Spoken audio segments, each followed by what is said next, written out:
Welcome to the True Travelers Society Daily Podcast.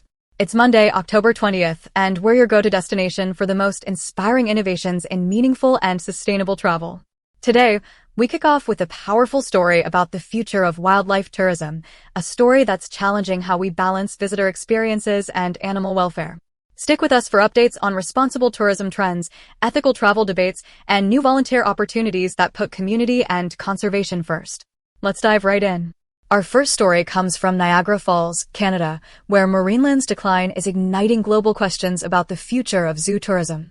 30 beluga whales are at risk as the famous park closes after decades of controversy over animal welfare. The core issue? How can zoos and aquariums transform from entertainment centers into platforms for conservation and education? Forward-thinking facilities like the BC Wildlife Park, now biosphere-certified, and the Yukon Wildlife Preserve are leading this shift.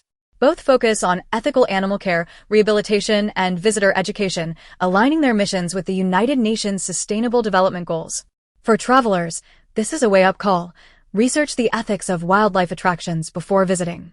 Seek out reserves and conservatories that prioritize animal welfare, contribute to ecological understanding, and foster reciprocal relationships between people and wildlife. Heading east, Indonesia's island of Lombok is drawing attention as the so-called New Bali. The government is pouring hundreds of millions of dollars into making Lombok a major tourism hub in hopes of spreading economic benefits and taking pressure off overcrowded Bali. While international arrivals rose by 40% last year, development has come at a human cost. Local families have been evicted for luxury resorts and event infrastructure, like the Mandalika MotoGP circuit. More than 2,000 people have reportedly lost their livelihoods almost overnight.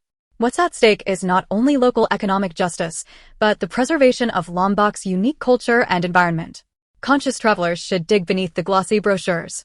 Look for community-based tourism options, support local guides, and remember that sustainable tourism isn't just about the environment, it's about fair economic participation for everyone.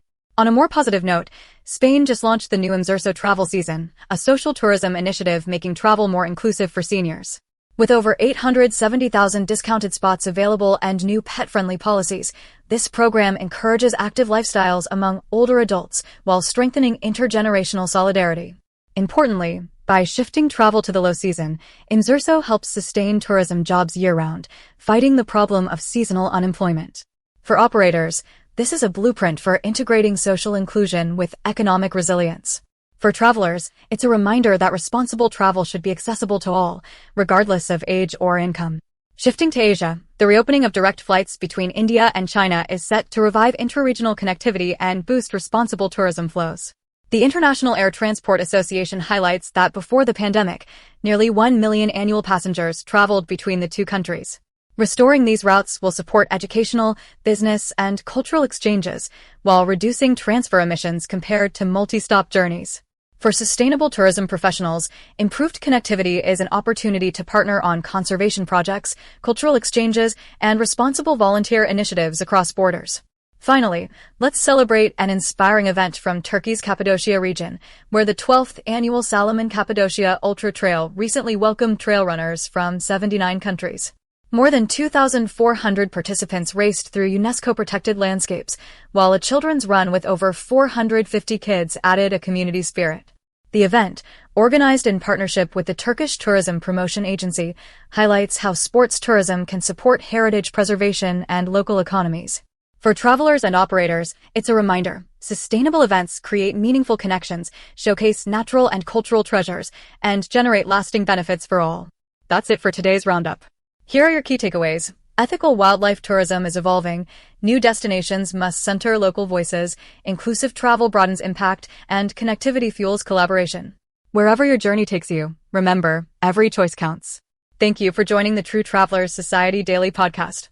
If you're inspired, hit subscribe and visit truedevelopersociety.org to discover ethical travel tips, volunteer projects, and more stories that matter.